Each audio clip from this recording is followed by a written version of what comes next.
प्रभादेवी पुलाच्या पाडकामाला स्थानिकांनी विरोध केलाय।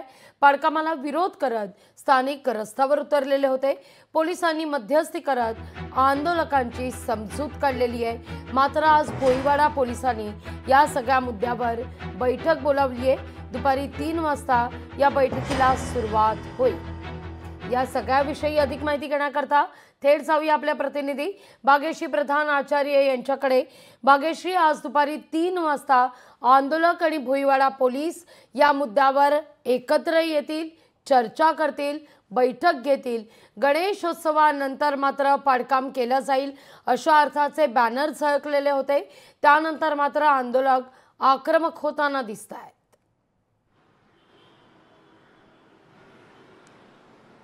नक्कीच लागवी, आपण आता एल्फिस्टन पुलावरच उभे आहोत। जर आपण बघितलं तर आजूबाजूला चक्क ब्रिजला लागूनच घरं असल्याचं पाहायला मिळतंय आणि ही घरं जी आहेत ही अत्यंत जुनी आहेत, चाळीतली घरं आहेत।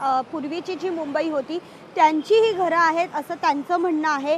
त्यामुळे एकंदरीतच जर आता बघितलं तर ह्यांना पुनर्वसनाचा जो विषय आहे तो महत्त्वाचा आहे आणि पुनर्वसन व्यवस्थित झालं नाही तर आम्ही हा ब्रिज पाडू देणार नाही अशी भूमिका जी आहे ती या रहिवाशांची असताना पाहायला मिळते। खरं तर 10 तारखेला म्हणजेच 10 सप्टेंबर रोजी हा 125 वर्ष जुना असलेला पूल पाडणार असल्याची माहिती वाहतूक पोलिसांनी लोकशाहीशी बोलताना दिलेली होती आणि त्यानंतर त्यावेळेला त्यावर अनेक चर्चा देखील झालेल्या पाहायला मिळाल्या होत्या। मात्र जे रहिवासी आहेत त्यांनी सांगितलेलं होतं की जोपर्यंत आमच्या मागण्या पूर्ण होत नाही तोपर्यंत आम्ही हा पूल पाडू देणार नाही। त्यामुळे कुठेतरी या पुलाचं पाडकाम जे आहे ते पुन्हा एकदा लांबणीवर गेलेलं पाहायला मिळालं। खरं तर हा पूल जो आहे हा जुना आहे। सध्या या पुलाची हा पूल जो आहे तो जीर्ण देखील झालेला पाहायला मिळतोय।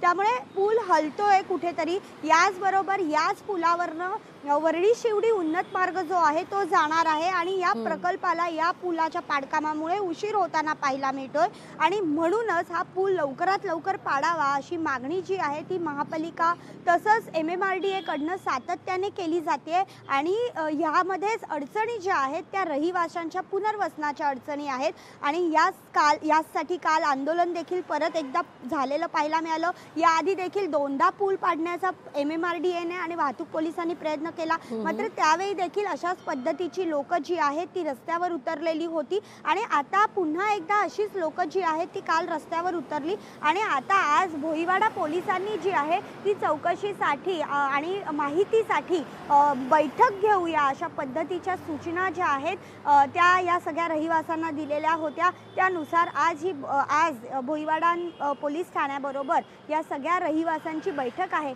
त्यामुळे या बैठकीत तोडगा निघणार का, पुनर्वसना संदर्भातले काही मार्ग निघणार का हे बघणं देखील तितकंच महत्त्वाचं आहे। लागवी, अगदी भाग्यश्री, तुर्तास धन्यवाद तुम्ही दिलेल्या एकूणच सविस्तर माहिती करता। पत्राचाईचं बांधकाम निकृष्ट दर्जाचं नाही, VJTIनं तसा अहवाल सादर केलेला आहे उच्च न्यायालयात। घरांची अंतर्गत किरकोळ दुरुस्ती करणं गरजेचं आहे असं मात्र या अहवालात स्पष्ट करण्यात आलं आहे।